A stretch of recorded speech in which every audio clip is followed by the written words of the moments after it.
Hello বন্ধুরা, আশা করি আপনারা সবাই ভালো আছেন এবং সুস্থ আছেন। কদিন আগে আপনাদের বলেছিলাম যে আমার হার্নিয়া ধরা পড়েছে এবং ডক্টর বলেছে এটাকে অপারেশন করতে হবে।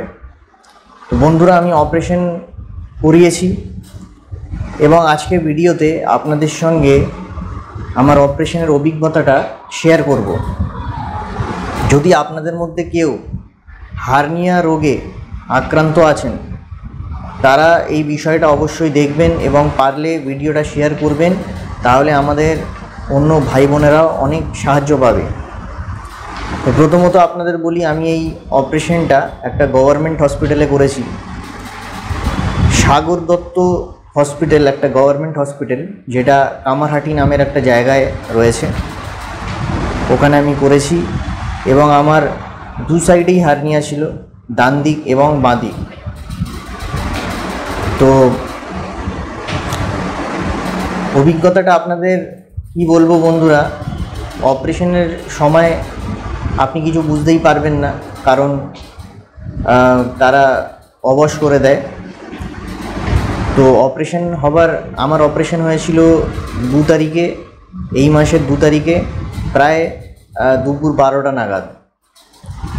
তো 1 তারিখ থেকেই রাত 9টার পর থেকে আমার সমস্ত রকমের খাওয়া দাওয়া এবং জল খাওয়াও বন্ধ করে দিয়েছিল।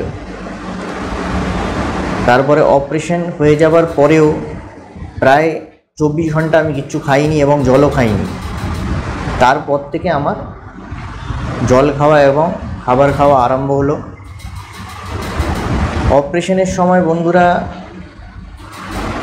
তারা স্পাইনাল কর্ডে, শিরদাঁড়ায় একটা ইঞ্জেকশন দেয়, যেটা দেবার পর আপনার অর্ধেক শরীর অবশ হয়ে যায়, বা বলতে পারেন নাভি থেকে নিয়ে পুরো পা পর্যন্ত আপনার পুরো অবশ হয়ে যায়, কিছুই বোঝা যায় না। তো অপারেশনের সময় বন্ধুরা আমাকে অবশ করে দিয়েছিল, আমি কিছুই বুঝতে পারিনি। ডাক্তাররা যা করার করলো, করার পরে আমাকে আমার মোটামুটি অপারেশন করতে 40 থেকে 45 মিনিটের সময় লাগলো। তারপর আমাকে বেডে শিফট করে দেওয়া হলো। তো অবস্থা অন্তত 4 থেকে 5 ঘন্টা থাকে। যেই অবশ করার যেই ওষুধটা শরীরে পুশ করা হয়, ওটা অন্তত 4 থেকে 5 ঘন্টা থাকে। তো আমাকে বেডে শিফট করে দেওয়ার পরেও আমার অর্ধেক শরীর অবশ ছিল, যার ফলে আমি কিছু বুঝতেই পারছিলাম না। কিন্তু বন্ধুরা, অবশটা কেটে যাওয়ার পরে প্রচণ্ড যন্ত্রণা, প্রচণ্ড জ্বালা, প্রচণ্ড ব্যথা, এই 3টে জিনিস আমি অনুভব করেছি।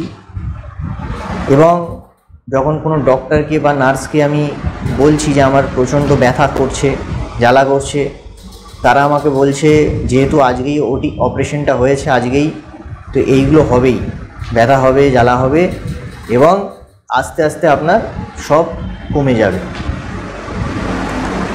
তবে বন্ধুরা, একটা জিনিস মাথায় রাখবেন, হার্নিয়া অপারেশনের 24 ঘন্টার মধ্যে আপনাকে অল্প হলেও একটু উঠে হাঁটতে হবে। কারণ যদি আপনি না হাঁটেন আর কমপ্লিট বেডে শুয়ে থাকেন, তাহলে কিন্তু আপনার মাসেলগুলো স্টিফ হয়ে যাবে এবং পরবর্তীকালে আপনার হাঁটতে খুবই অসুবিধা হবে। তবে বন্ধুরা, সময়ের সঙ্গে সঙ্গে আস্তে আস্তে ব্যথা কমছে। এখন আমি আগের থেকে অনেকই ভালো আছি। তো একটা জিনিস বুঝতে পেরেছি যে প্রথম দিন অনেক কষ্ট থাকে, অনেক যন্ত্রণা থাকে, অনেক ব্যথা থাকে। দ্বিতীয় দিন থেকে আস্তে আস্তে আস্তে আস্তে আপনার কষ্ট, যন্ত্রণা, ব্যথা সব কমবে এবং এইটা একটা সময় সাপেক্ষ জিনিস, অনেক সময় লাগে। সম্পূর্ণভাবে হার্নিয়া ঠিক হতে অনেক সময় লাগে।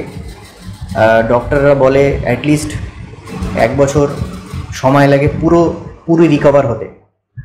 1 মাস পরে আপনি কাজকর্ম করতে পারেন, 3 মাস পর্যন্ত আরও অনেক বেটার হয়ে যাবে, কিন্তু 1 বছর পুরো সময় লাগবে পুরোপুরিভাবে রিকভার হতে।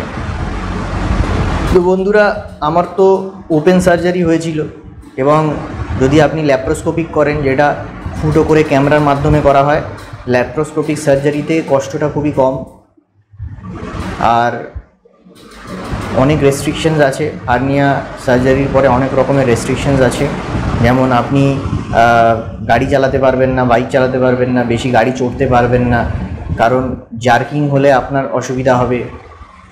বেশি সিঁড়ি ভাঙতে পারবেন না, সিঁড়ি দিয়ে ওপর নিচে করতে পারবেন না, আর বেশি হাঁটা চলাফেরা করতে পারবেন না, বেশি এক জায়গায় বেশিক্ষণ বসতে পারবেন না, কারণ এইসব করলেই আপনার হার্নিয়ার জায়গায় চাপ পড়বে এবং ওইখানে আবার পুনরায় হার্নিয়া হবার চান্স হয়ে যেতে পারে। এই জন্য অনেক রকমের রেস্ট্রিকশনস আছে, সমস্ত রেস্ট্রিকশনস ফলো করে চলতে হবে। এবং যাদের যাদের হার্নিয়া আছে আর যারা যারা ভয় পাচ্ছেন যে সার্জারি করবো না বা সার্জারির ডেটটা আরও পিছিয়ে দিচ্ছেন বা ডিলে করছেন সার্জারি করতে, আমি তাদের অনুরোধ করব হার্নিয়াটাকে পুষে রাখবেন না, অবশ্যই সার্জারি করবেন। কারণ হার্নিয়া বেড়ে গেলে কিন্তু অনেক ক্ষতিকারক হয়ে যাবে এবং হার্নিয়া অতিরিক্ত বেশি বেড়ে গেলে ফেটেও যেতে পারে, ফেটে গেলে কিন্তু মৃত্যু পর্যন্ত হতে পারে। এই জন্য বলছি বন্ধুরা, ভয় পাবেন না, হার্নিয়া হলে অবশ্যই সার্জারি করিয়ে নেবেন। আর কিছুদিন কষ্ট হবে, আপনি দেখবেন আস্তে আস্তে আপনি আবার সুস্থ হয়ে উঠবেন। তো বন্ধুরা, আশা করি আমার এই ভিডিওটা আপনাদের ভালো লেগেছে। আমি হার্নিয়া সংক্রান্ত আমার অভিজ্ঞতা আপনাদের সঙ্গে শেয়ার করেছি এবং আমার সার্জারির অভিজ্ঞতাটাও আপনাদের সঙ্গে শেয়ার করেছি। তো পারলে ভিডিওটিকে একটা লাইক করবেন, চ্যানেলটিকে দয়া করে সাবস্ক্রাইব করবেন, আর অবশ্যই কমেন্ট করবেন। আমাকে যা আপনার জিজ্ঞাসা আছে জিজ্ঞাসা করবেন। আমি পুরো চেষ্টা করি সবার কমেন্টে রিপ্লাই করার। আপনাদের কমেন্ট আমার পড়তে খুবই ভালো লাগে। আর ভিডিওটাকে শেয়ার করবেন, যারা যারা হার্নিয়া নিয়ে ভুগছে এবং বুঝতে পারছেন না কি করবে, তারা যেন এই ভিডিওটা দেখতে পারে এবং সাহস পায়, তারা যেন বুঝতে পারে না সঠিক চিকিৎসাটা করতে পারে।